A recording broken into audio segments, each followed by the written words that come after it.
Salam l'équipe, j'espère que vous allez bien. اليوم ان شاء الله في هاد لا فيديو je vais expliquer le deuxième cours au Nimato اللي هو les mathématiques et on va commencer.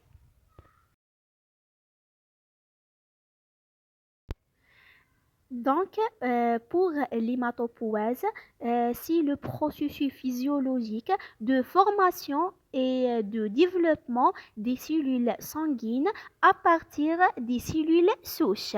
D'accord. Ce processus se déroule au niveau de la moelle osseuse. D'accord. Donc, l'hématopoïèse se commence par les cellules souches qui vont donner les cellules progéniteurs. Ces deux types de catégories donc sont non visibles au microscope. D'accord.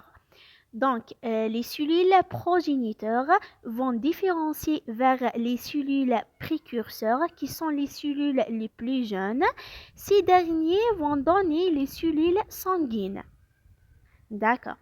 Donc, les cellules sanguines sont deux catégories ou bien deux lignes. On a la ligne lymphoïde et la ligne myéloïde. Donc, la ligne lymphoïde représente les lymphocytes qui sont les lymphocytes B, les lymphocytes T et les cellules NK. D'accord.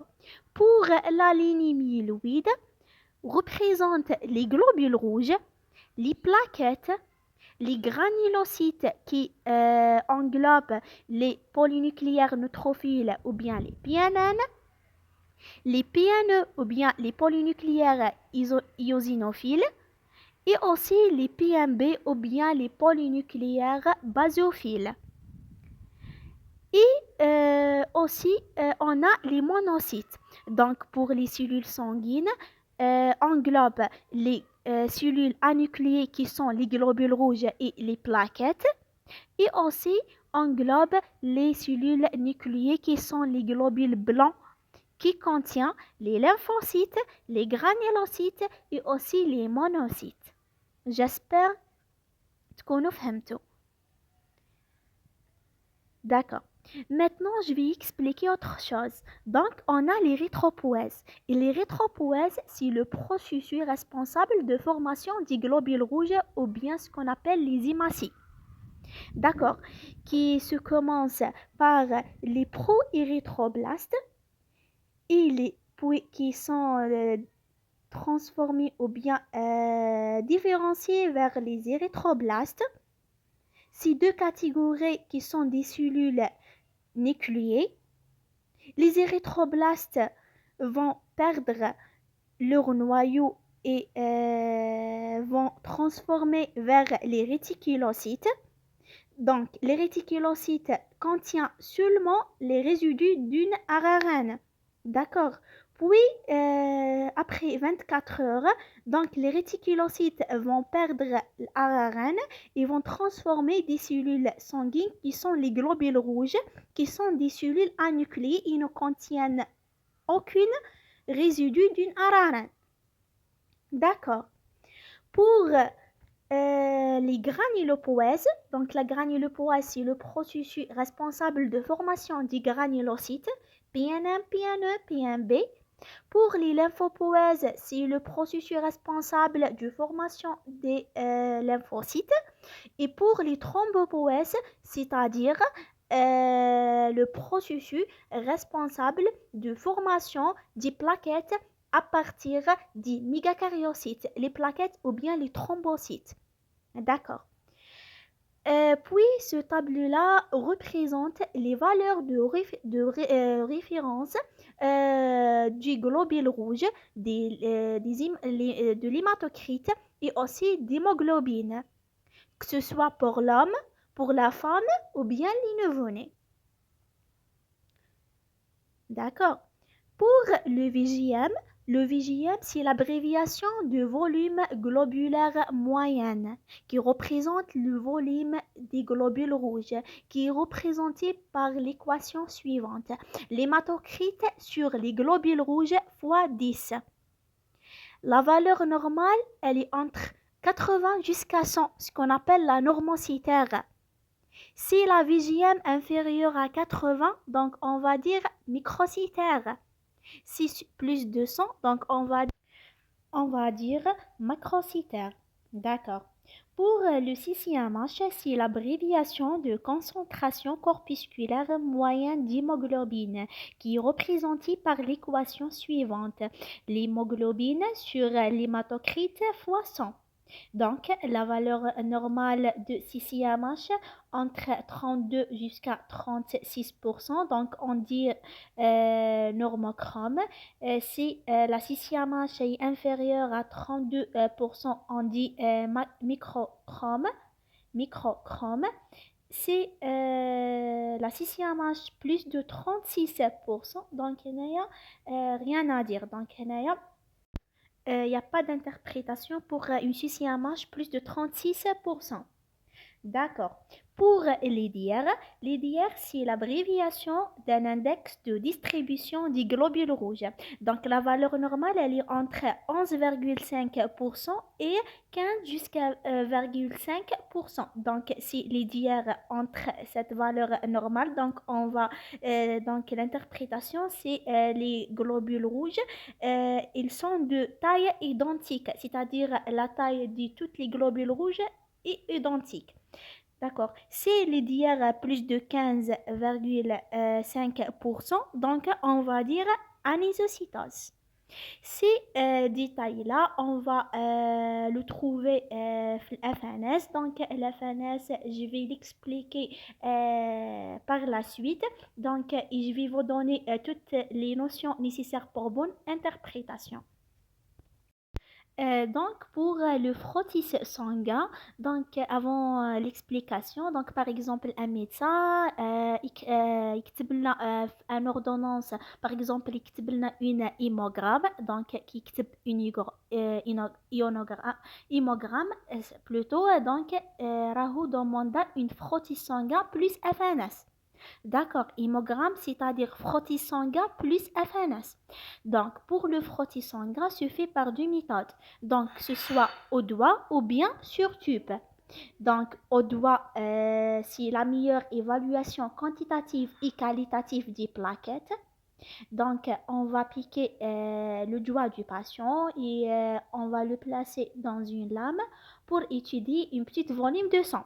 Ou bien la deuxième méthode, c'est le frottis sanguin sur tube, c'est-à-dire par un prélèvement veineux. D'accord.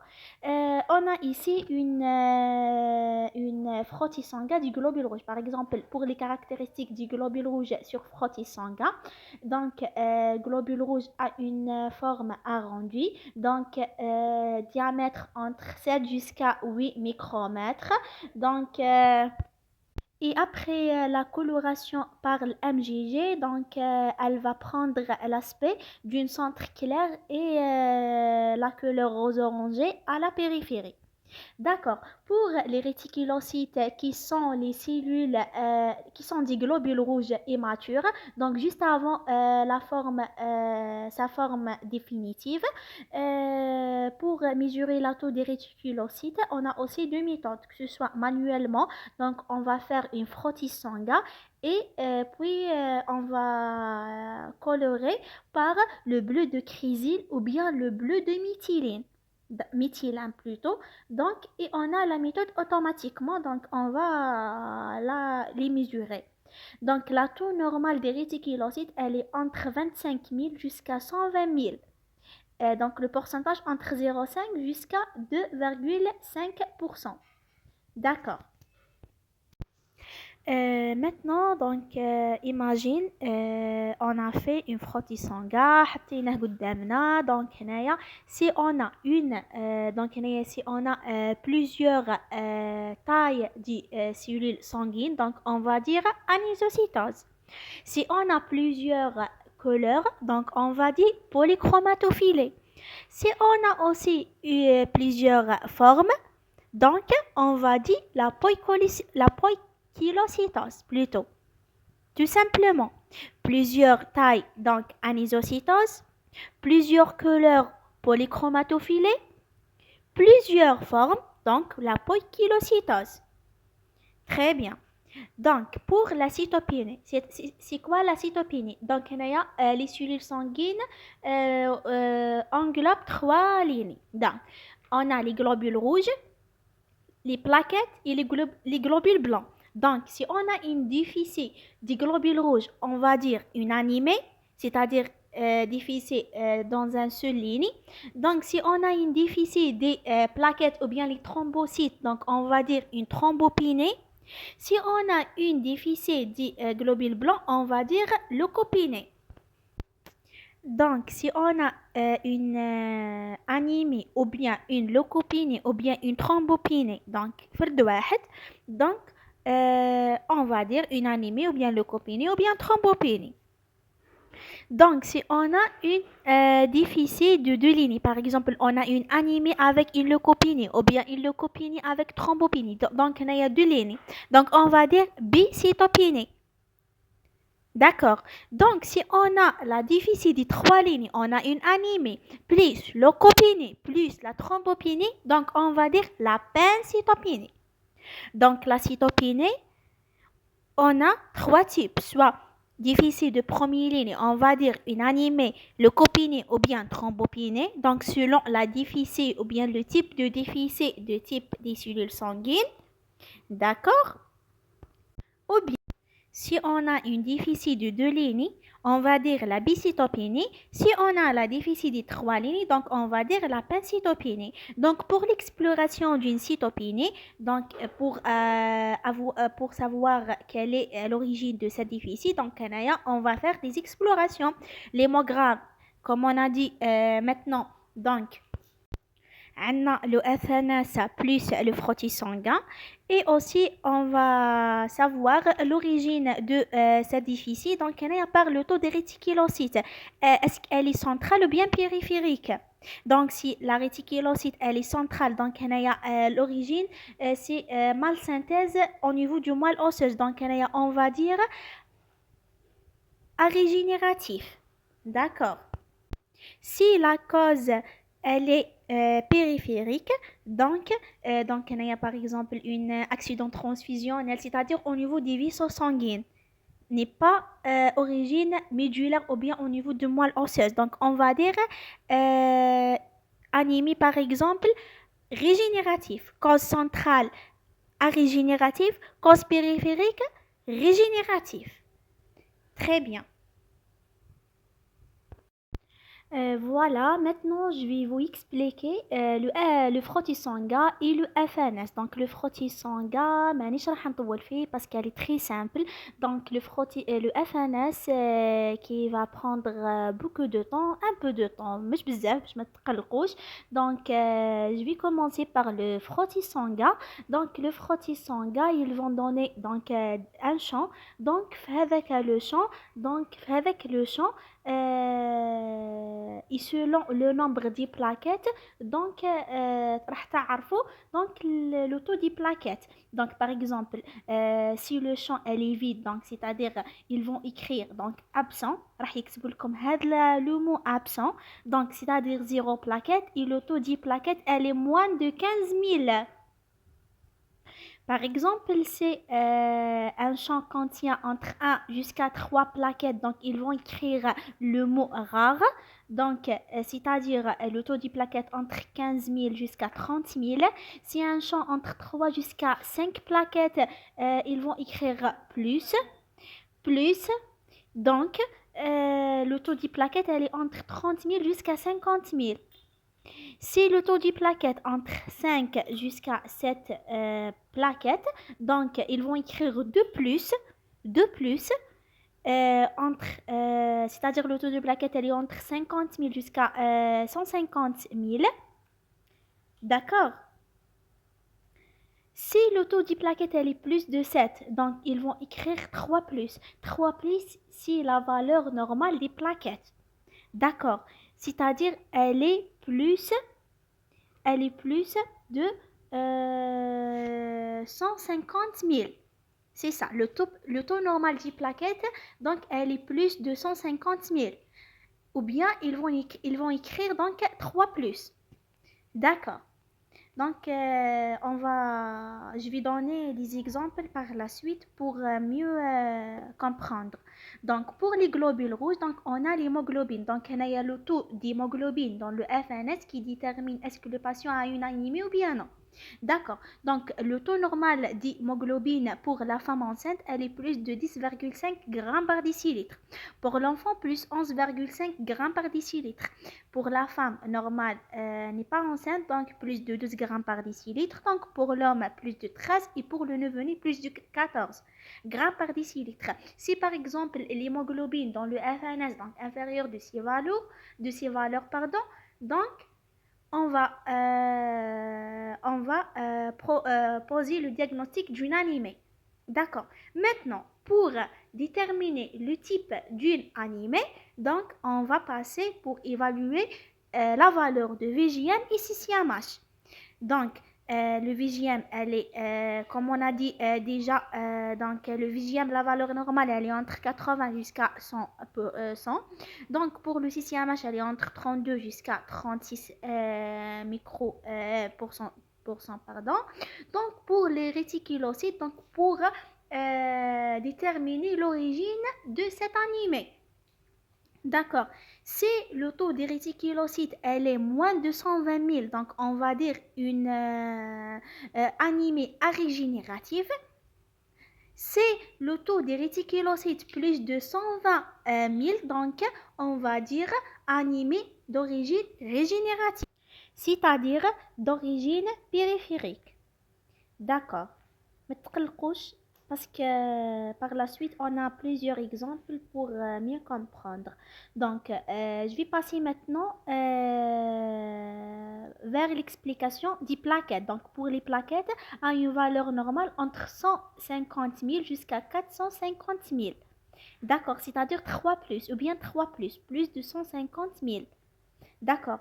Et on va confirmer, par exemple, si on a une taux des plaquettes moins de 150 000, donc on va dire plutôt une thrombopénie. D'accord. Si on va trouver une taux des plaquettes, donc plus, par exemple, de 450 000, donc on va dire une thrombocytose. D'accord. Par exemple, si on a, par exemple, trouvé une taux des plaquettes moins de 150 000, c'est-à-dire une thrombopénie. Donc, on va confirmer la thrombopénie par le frottis sanguin. Donc, le frottis sanguin, par exemple, il va être 3 plus. Donc, on a devant une fausse thrombopénie.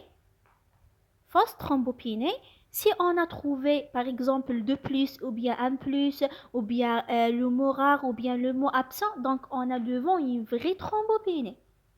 D'accord. C'est ça, elle est très simple.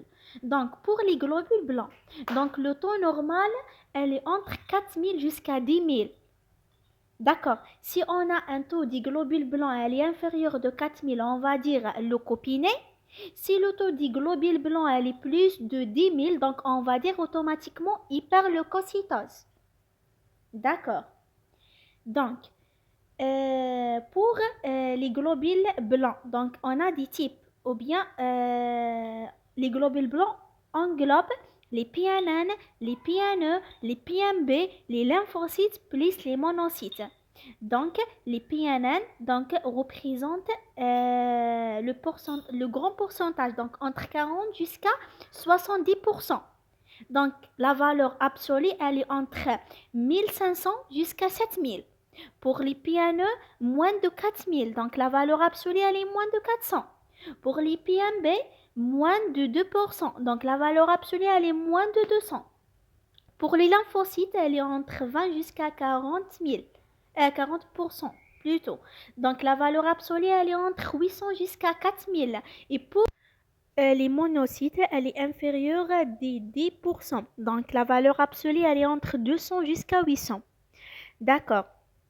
Donc, on a un exemple. Donc, par exemple, on a un homme, donc, donc on a un FNS. Donc, par exemple, l'hémoglobine, elle est égale à 5,4 grammes par décilitre. Donc, automatiquement, elle est inférieure à 11, par exemple, en général. Donc, on a devant une anémie. Donc, la VGM, elle est 87. donc normal, donc anémie normocytaire.